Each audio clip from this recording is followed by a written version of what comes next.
Hello students, good evening. Welcome to our channel Ecoshala, our mission to educate the nation in association with VR Academy. Yes students, आज जो हम लोग topic के ऊपर बात करने वाले, that is the most important topic and the easier topic of TYBCom semester 6 syllabus, that is translation of foreign currency transaction accounting standard 11 concepts and journal entry. Sir ये टॉपिक क्या है? What the topic is all about? Let's understand. जैसे नाम लिखा है translation of foreign currency. Translation means what? Converting the foreign currency. Sir, what is foreign currency? The currency other than domestic currency. मेरे currency को छोड़ के दुनिया में जो भी करेंसी बना है वो मेरे लिए क्या बन जाएगा? Foreign currency. Very simple. जैसे मैं एक इंडियन हूं, आई एम एन इंडियन, तो मेरे लिए domestic currency will be my Indian rupees. Indian rupees को छोड़ के अगर दुनिया में जितने भी करेंसीज है, डॉलर, पाउंड, यूरोस, जितने भी करेंसीज है, ये मेरे लिए क्या बनेंगे? Foreign currency. उसे हमें करना क्या है? Translate, conversion. ये टॉपिक में हम लोग उस बारे में सीखने वाले. तो लेट्स अंडरस्टैंड. इंट्रोडक्शन क्या बोलते हैं यहां पे? फॉर ए बिजनेसमैन, अगर मैं बाइंग और selling within our own country, अगर मैं गुड्स खरीद रहा हूं इंडियन से और अगर मैं बेच रहा हूं with in the Indian borders, मैं गुड्स खरीद भी इंडिया से ही रहा हूं और बेच भी सिर्फ इंडियन कस्टमर को बेच रहा हूं, तो मेरे लिए टॉपिक बिल्कुल बना नहीं है. सर क्यों? व्हाई? ये टॉपिक क्यों नहीं बना आपके लिए? द रीजन बीइंग, हम तीनों के बीच में, मैं एक बिजनेसमैन हूं, मैं गुड्स बेच रहा हूं इंडियन रुपीस में, मैं गुड्स खरीद रहा हूं इंडियन रुपीस में, तो हम तीनों के बीच में कोई भी और करेंसी आया ही नहीं. हम तीनों इंडियन रुपीस में डीलिंग कर रहे. बराबर इस बच्चों. वैसे ही अगर मैं इंपोर्टर हूं, मैं गुड्स मंगा रहा हूं, मैं गुड्स परचेज कर रहा हूं इंडिया के बाहर, तो मेरे लिए और एक करेंसी इन्वॉल्व हो गया, that is US dollar. Suppose अगर मैं गुड्स बेच रहा हूं, आई एम एन एक्सपोर्टर, मैं गुड्स एक्सपोर्ट करता हूं, तो अगर मैंने अमेरिका को गुड्स बेचा तो डॉलर इन्वॉल्व हो गया. तो यहां पे अगर मैं गुड्स इंपोर्ट कर रहा हूं या गुड्स एक्सपोर्ट कर रहा हूं तो एक और करेंसी इन्वॉल्व हो गया, that is my foreign currency. जैसे हमने डेफिनेशन में लिया है, for an Indian businessman by his own country, अगर मैं गुड्स, हमारे गुड्स इंडिया में खरीद रहा हूं और इंडिया को ही बेच रहा हूं, तो मेरे लिए तो यहां पे डोमेस्टिक करेंसी हो गई only. However, in case of exporter or an importer dealing goods, will be in terms of foreign currency. अगर मैं गुड्स खरीद रहा हूं या गुड्स बेच रहा हूं, इंडिया के बाहर खरीद रहा हूं, इंडिया के बाहर से परचेज कर रहा हूं या इंडिया के बाहर एक्सपोर्ट कर रहा हूं, तो एक और करेंसी इन्वॉल्व हो गया, that is called as my foreign currency. Sir ये कन्वर्ट करना क्यों जरूरी है? Why is it important? Why is it necessary to convert, to translate the foreign currency? Very simple है बच्चों.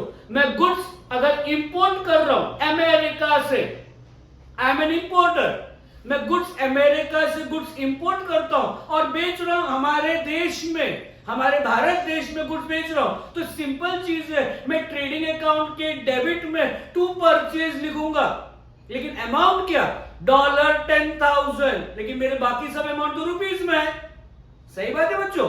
वैसे अगर मैं गुड्स खरीदता हूं मेरे भारत देश में, लेकिन बेच रहा हूं भारत देश के बाहर, एक्सपोर्टर हूं मैं बच्चों, आई एम एन एक्सपोर्टर, तो मैं अगर गुड्स बेच रहा हूं तो वहां पे और एक करेंसी आ गया, तो मेरे ट्रेडिंग अकाउंट के क्रेडिट में मैं लिखूंगा बाय सेल्स डॉलर 10,000.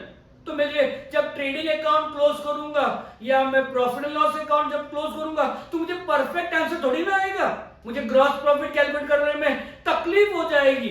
इस वजह से अकाउंटिंग स्टैंडर्ड आ गया जो हमें मदद करेगा to convert each and every foreign currency transaction into our own Indian rupees में. कन्वर्ट करने के लिए अकाउंटिंग स्टैंडर्ड 11 बना हुआ है। फॉर एग्जांपल लिया मैंने, देखिए, I am N Indian exporter selling goods to a customer in America will be receiving all the amount in terms of dollar।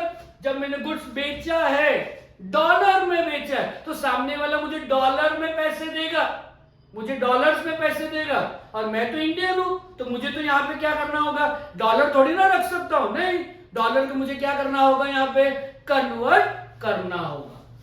However, the payment made to his Indian customer will be in rupees। मैं तो पैसे, मैं जो goods खरीद रहा हूं वो तो मुझे रुपीस में भरना है। वैसे on the other hand, an Indian importer purchasing goods from and supplied in America, मैं अगर इंपोर्टर हूं तो मैंने गुड्स बाहर देश से मंगाया है, तो उसे पैसे मुझे डॉलर्स में देने पड़ेंगे। इस वजह से अकाउंटिंग स्टैंडर्ड 11 आ गया, जो बोलता है कि अगर आप एक इंपोर्टर हो या अगर आप एक एक्सपोर्टर हो, आपको परचेज या सेल करने से हम नहीं रोक रहे, आप बिंदास परचेज करो, आप बिंदास सेल करो, लेकिन जब आप अकाउंटिंग करोगे उसे आपको क्या करना होगा, इंडियन रुपीस में कन्वर्ट करना होगा, और इसलिए अकाउंटिंग स्टैंडर्ड 11 आपका मदद करेगा। ठीक है बच्चों, अब टॉपिक में जाने के लिए कुछ इंपॉर्टेंट टर्म्स की जरूरत पड़ेगी हमें, कुछ इंपॉर्टेंट टर्म्स हमें रेगुलरली इस टॉपिक में सुनने मिलेंगे, तो एक एक टर्म के ऊपर हम बात करेंगे। The first term is reporting currency or a domestic currency। Sir, what do you mean by reporting currency or a domestic currency? Reporting currency का मतलब है the currency in which the books of account, the financial statements are maintained is called as my reporting currency।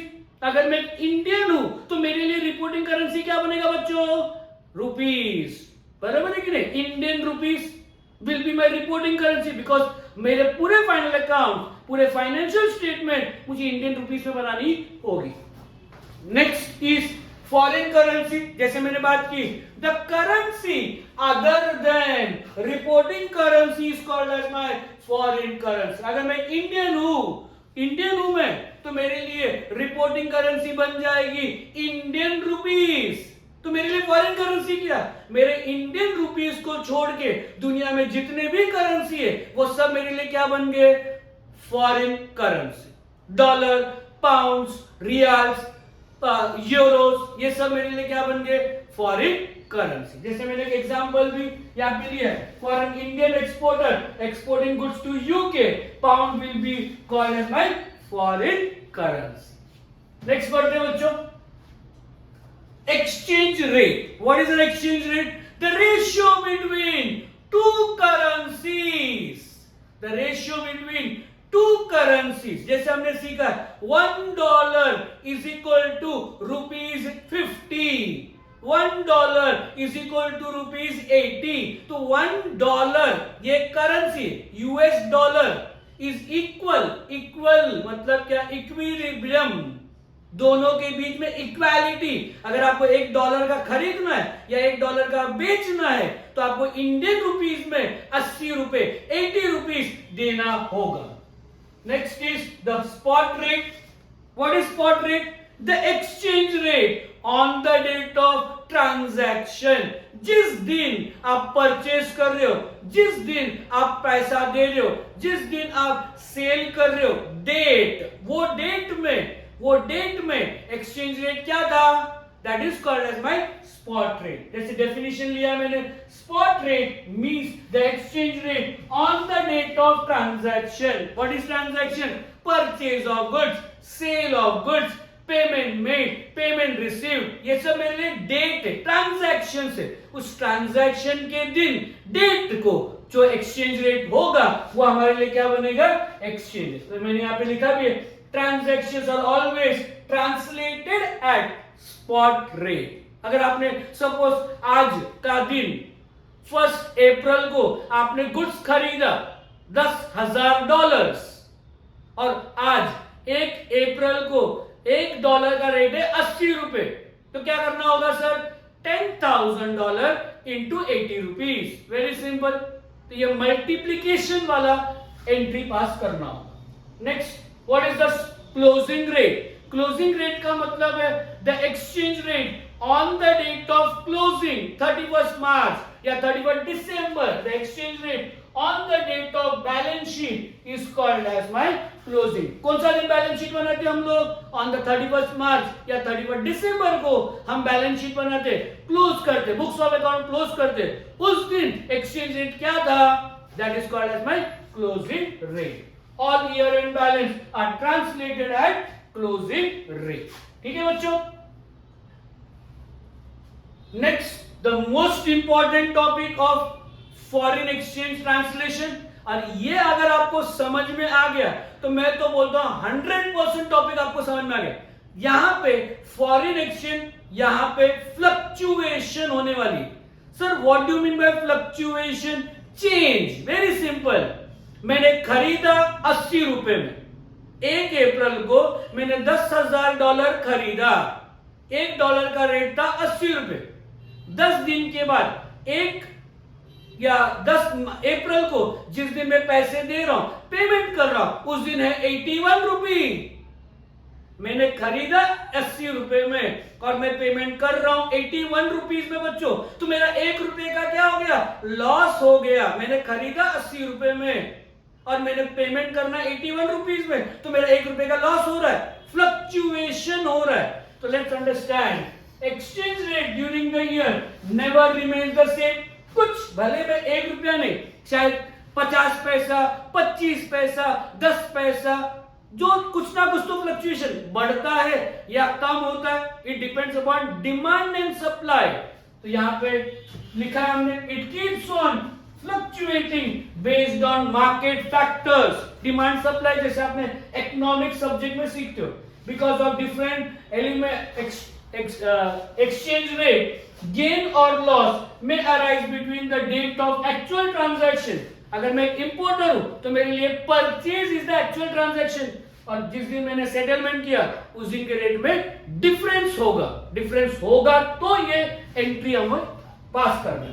जैसे हमने एक example लिया, goods were imported when the exchange rate was $1.50। मैंने खरीदा है 50 रुपीज में, मैंने गुड्स खरीदा 50 रुपीज में, आगे पढ़ा, and at the date of actual payment exchange rate was $1.52। ये देखिए बच्चों, 50 रुपए में मैंने गुड्स खरीदा, 52 रुपीज में मैंने पैसे दिए।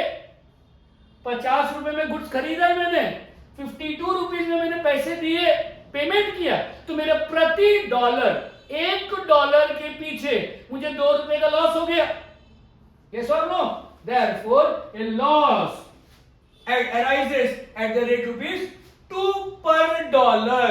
जैसे हमने एक एग्जांपल लिया, $10,000 का मैंने परचेज किया था, $10,000 मैंने परचेज किया, तो 10,000 into 2 rupees, 20,000 रुपए का लॉस हो गया। Very simple. On the other hand, if the exchange rate at the time of actual payment is 47, वापिस बच्चों सेम एग्जांपल कंटिन्यू कर रहा हूं, मैंने खरीदा है 50 रुपए में, मैंने परचेज किया 50 रुपीज में, और मैं पेमेंट कर रहा हूं 47 रुपीज में, तो मेरा क्या हो गया? 3 रुपए का प्रॉफिट। ठीक है बच्चों? Next, following points will make us understand, अगर मैं एक इंपोर्टर हूं तो प्रॉफिट हो रहा है या लॉस हो रहा है, या अगर मैं एक एक्सपोर्टर हूं तो मुझे प्रॉफिट हो रहा है कि लॉस हो रहा है, ये अंडरस्टैंड करने के लिए मैंने यहां पे एक बना दिया कि if the rate, if you are an importer, और अगर आपकी rate on the date of settlement, on the date of payment rate बढ़ रहा है, जैसे हमने एक एग्जांपल लिया था, 50 रुपए में मैंने गुड्स खरीदा था और पेमेंट वाले दिन 52 रुपीज हो गई, तो 2 रुपए का लॉस हो गया मुझे, लॉस ऑन एक्सचेंज डिफरेंस। अगर मैं इंपोर्टर हूं और रेट कम हो गई, जैसे हम एग्जांपल लिए थे, 50 रुपए में हमने गुड्स खरीदा था, 50 रुपए में हमने गुड्स खरीदा था और पेमेंट वाले दिन इट वाज 47, तो 3 रुपए का मुझे क्या हुआ? प्रॉफिट, गेन, तो गेन ऑन एक्सचेंज डिफरेंस। वैसे ही एक्सपोर्ट कर रहा हूं मैं एक्सपोर्टर हूं, मैं गुड्स बेचा था 50 रुपए में, और अगले दिन या 2 दिन 5 दिन के बाद मुझे पैसा आया है और रेट कम लिए क्या होगा, लॉस, और अगर रेट बढ़ गया है तो वो मेरे लिए गेन होगा। तो ये हर एक क्वेश्चन में आपको ध्यान देना है। पहला सवाल है हु आर यू, सर मैं इंपोर्टर हूं या एक्सपोर्टर हूं, या अपने आप से एक सवाल पूछना, और उसके बेसिस में आपकी ट्रीटमेंट बदल जाएगी। रेट बढ़ रहा है, रेट कम हो रहा है, इंपोर्टर है या एक्सपोर्टर है, वो देख के आपको करना है। तो ये एडजस्ट करना है, ये प्रॉफिट लॉस का एडजस्ट करने के लिए एक अकाउंट हमें ओपन करनी पड़ेगी। भले आप इंपोर्टर होने दो या भले आप एक्सपोर्टर होने दो, आपको कॉमन अकाउंट है, that is foreign exchange fluctuation account. ये नॉमिनल अकाउंट है बच्चों। देखिए मैंने अगले लाइन में लिखा है, by nature foreign exchange fluctuation account is a nominal account. 11th standard nominal account, debit all expenses and losses, credit all incomes and gains. Debit all expenses and losses मतलब अगर आप इंपोर्टर हो और अगर आपको लॉस हो रही है तो फॉरेन एक्सचेंज डेबिट, अगर आप एक्सपोर्टर हो और अगर आपको लॉस हो रही है तो फॉरेन एक्सचेंज डेबिट। मैंने बताया आपको इंपोर्टर होने दो या एक्सपोर्ट होने दो, आपके लिए लॉस हो रहा है तो फॉरेन एक्सचेंज अकाउंट आप लोग डेबिट करोगे, और अगर आपको प्रॉफिट हो रही है तो फॉरेन एक्सचेंज अकाउंट आप लोग क्या करोगे, क्रेडिट करोगे। वही मैंने आगे भी लिखा, foreign exchange fluctuation account will be debited, where in case of gain foreign exchange fluctuation account will be credited। ठीक है बच्चों। Next, accounting treatment in the books of Indian exporter, journal entries। ये journal entry अच्छे से पढ़ना बच्चों। Let's start। First, for goods exported, मैंने goods बेचा है, मैंने goods सोल्ड किया है, तो एंट्री आएगी foreign customer account debit to sales account. Customer का नाम आपको क्वेश्चन में दिया रहेगा, उस कस्टमर का नाम लिख दीजिए, टू सेल्स अकाउंट। आगे ब्रैकेट इंपॉर्टेंट है, translated at spot rate on the date of sale. मैंने अगर बेचा है 1 अप्रैल को मिस्टर रिचर्ड को गुड्स बेचा, तो Mister Richard account debit to sales account.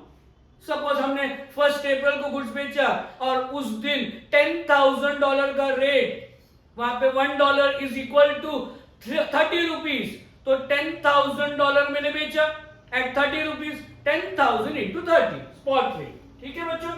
Next, on amount receive, पैसे रिसीव कर रहा हूं मैं, 10 दिन 5 दिन 1 हफ्ता 15 दिन के बाद आपने पैसे रिसीव किया, entry will be bank account debit to foreign customer account. Foreign customer हमने डेबिट किया at the time of sale, और अभी क्या करेंगे हम लोग, पेमेंट रिसीव कर रहे हैं तो क्रेडिट करेंगे। स्पॉट रेट क्या रहेगा, on the date of settlement, जिस दिन पैसे रिसीव कर रहे हो उस दिन का रेट से आप मल्टीप्लाई कर देना। अब मैंने जैसे बताया, जिस दिन आप पेमेंट रिसीव करोगे एक तो आपको प्रॉफिट होगा या फिर लॉस होगा, तो उसका अगला एंट्री फॉर रिकॉर्डिंग गेन और लॉस ऑन एक्सचेंज डिफरेंस। याद करो बच्चों, याद करो, मैं एक्सपोर्टर हूं, तो मेरे लिए प्रॉफिट कब होगा, जब रेट बढ़ेगा, और जब कब मुझे लॉस होगा, जब रेट कम होगा। याद रखना, मैंने आपको एक टेबल में बताई थी।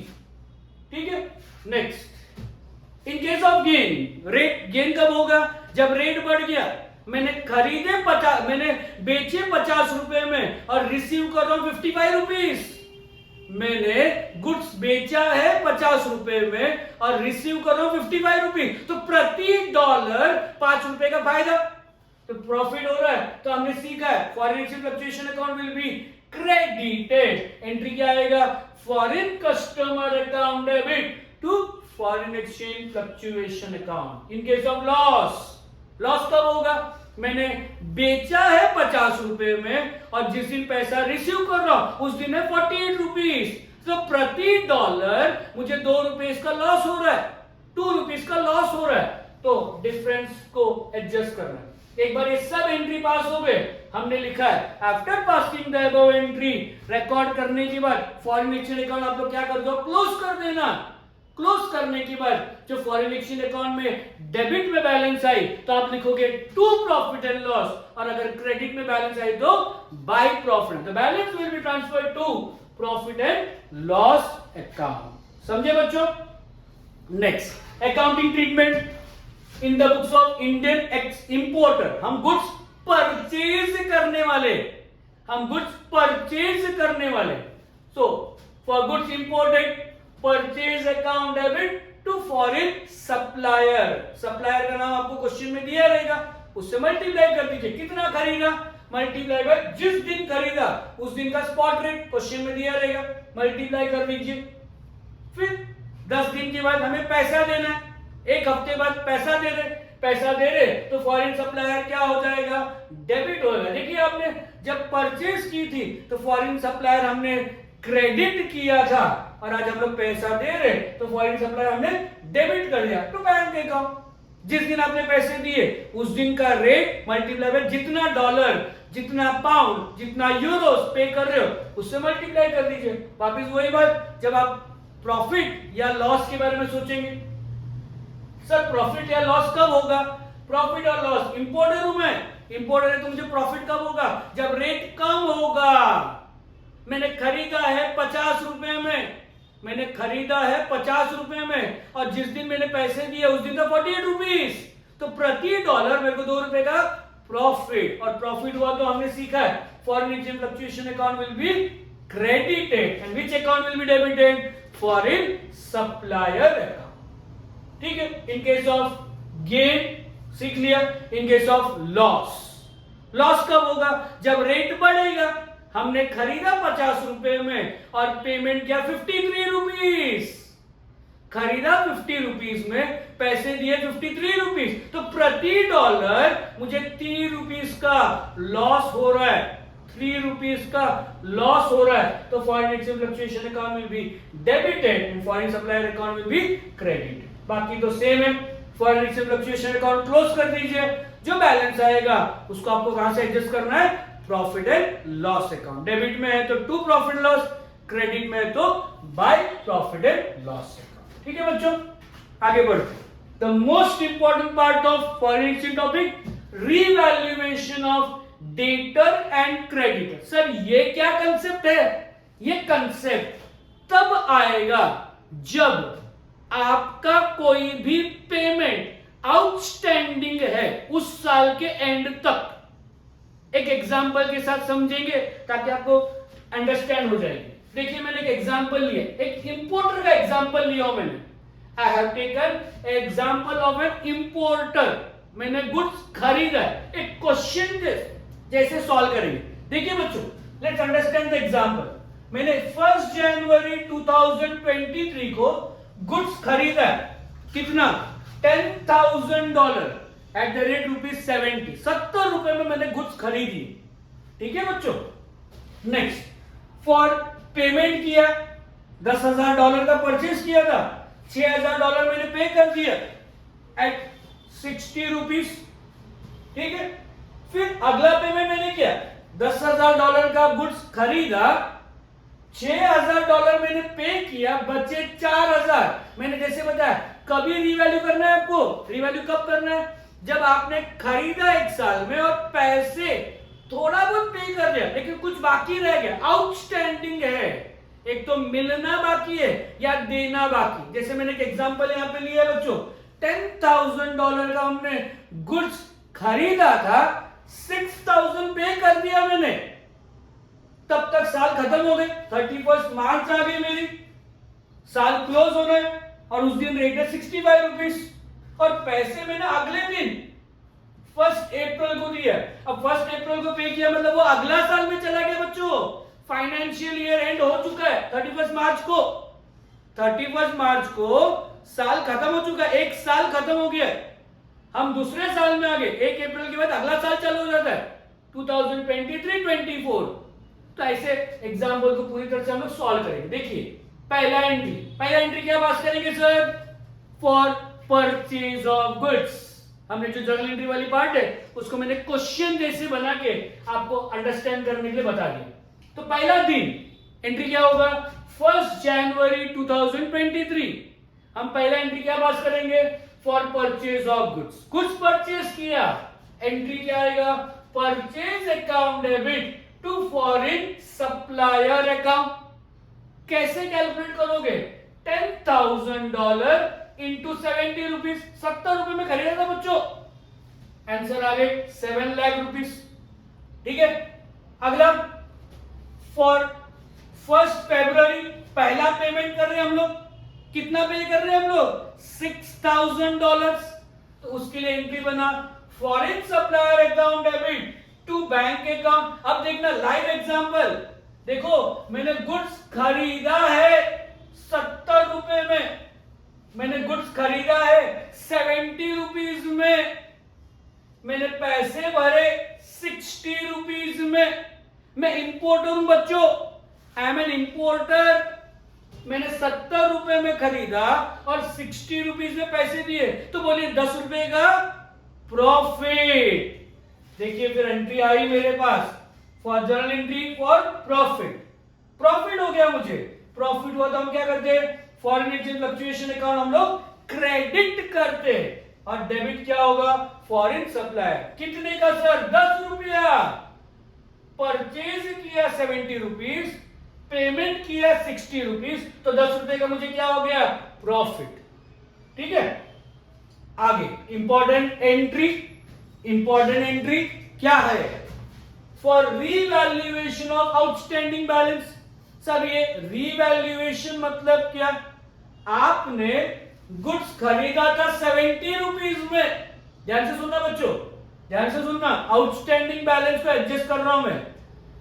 आपने गुड्स खरीदा था 70 रुपीज में, बराबर है, और आपने 31 मार्च को रेट है 65 रुपीज, 70 रुपीज में खरीदा था, 65 रुपीज में 31 मार्च एंड हो रहा है। तो देखिए ना आप, 70 रुपीज में खरीदा, 65 में रीवैल्यू, मतलब वापिस से आपको 5 रुपए का प्रॉफिट हो रहा है।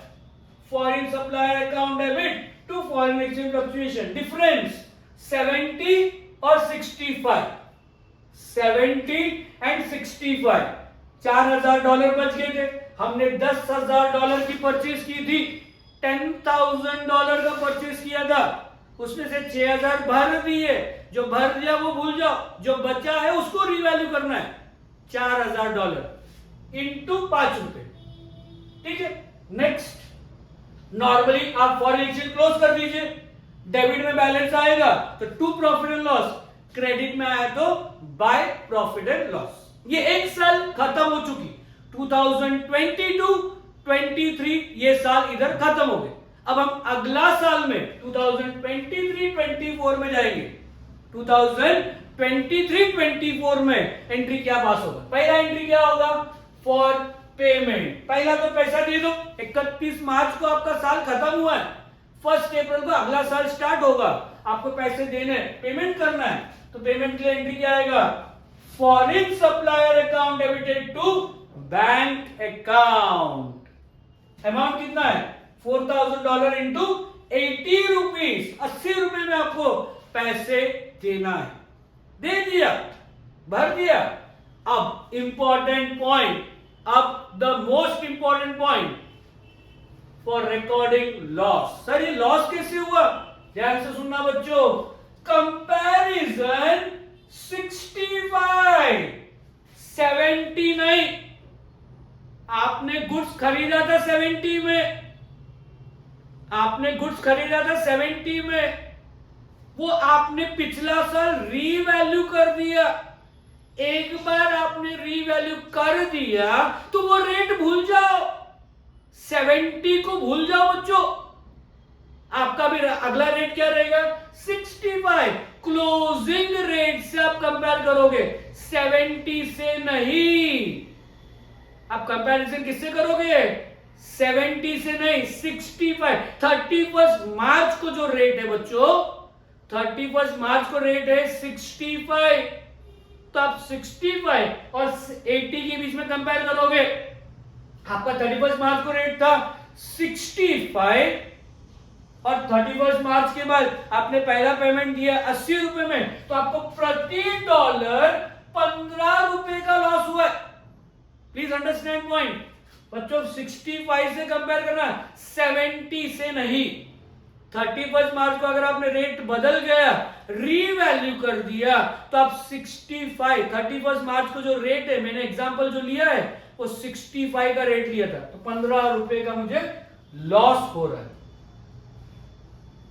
देखिए मैंने वो लिखा भी है, compare between exchange rate on the date of closing and the exchange rate on the date of payment. 65 और 80 के बीच में कंपेयर करना है, and not the exchange rate on the date of purchase. 70 के साथ कंपैरिजन नहीं करना बच्चों। रीवैल्यू हो गया तो वो रेट, परचेज वाला रेट भूल जाओ, आपका 31 मार्च को जो रेट है वो रेट से कंपेयर करना है। That is called as revaluation of debtor and creditor.